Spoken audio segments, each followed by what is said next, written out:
L'essentiel de l'actualité avec Lionel Durel. Bonjour à tous, tout de suite votre journal de 13h de ce mardi 26 février 2019 avec la rédaction de 24matin.fr. La réforme de l'assurance chômage sera présentée au printemps et comprendra des mesures visant à revoir les règles d'indemnisation pour les salariés à rémunération élevée, a annoncé aujourd'hui le Premier ministre. Édouard Philippe a par ailleurs laissé encore ouvert la porte du bonus-malus, promesse de campagne d'Emmanuel Macron demandée par les syndicats mais vivement contestée par le patronat. Personne ne nous a proposé à ce stade une meilleure solution que celle du bonus-malus, a-t-il déclaré au sujet de cette mesure de modulation des cotisations chômage des entreprises en fonction de leur recours au CDD, dont il a parlé comme une solution qui est sur la table. En Syrie, les forces démocratiques syriennes continuent de traquer les djihadistes parmi les évacués de l'ultime réduit du groupe État islamiste dans l'est de la Syrie.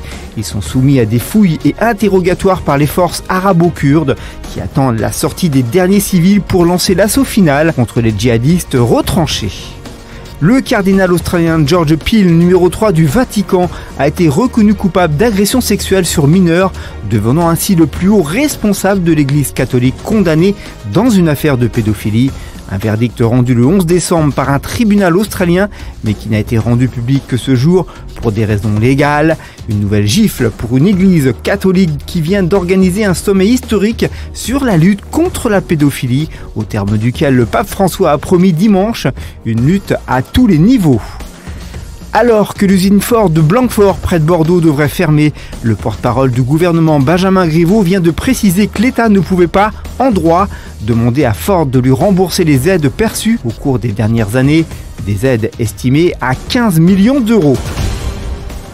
En bref, en Espagne, quelques jours après avoir mangé des morilles avec son mari dans un restaurant étoilé, une femme a perdu la vie le 17 février dernier.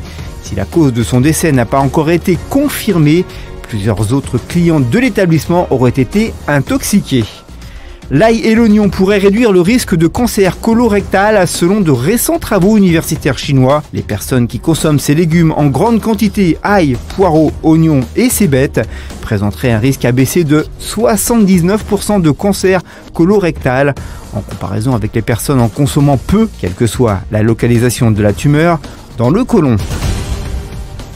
En sport, en fin de contrat en juin prochain, Dani Alves compte bien prolonger son aventure avec le Paris Saint-Germain.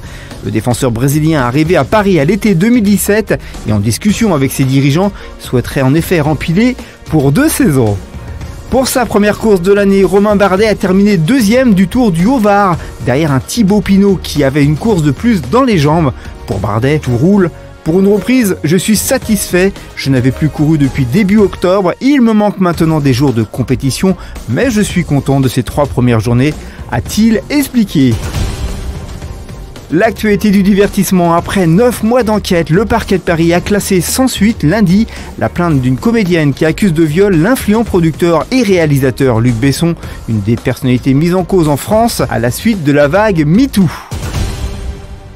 On conclut ce journal avec votre météo de demain, mercredi matin. Le soleil dominera à l'est avec une fraîcheur à nouveau significative au lever du jour. Entre les régions centrales et la Normandie, quelques nuages bas et brouillards seront présents, mais ils se dissiperont en fin de journée. L'après-midi sera superbe avec des températures dignes d'un début de mois de mai. Le soleil dominera partout avec un temps sec et généralisé. Côté température, le matin, il fera de 2 degrés à Charleville-Mézières, à 12 pour Nice, 6 à Paris, 8 à Limoges, 10 à Bordeaux. Merci d'avoir suivi ce Flash Info. Vous pouvez retrouver ce journal sur 24matin.fr avec les articles en version écrite. Bon après-midi à tous, à mercredi 13h pour un tout nouveau Flash Info.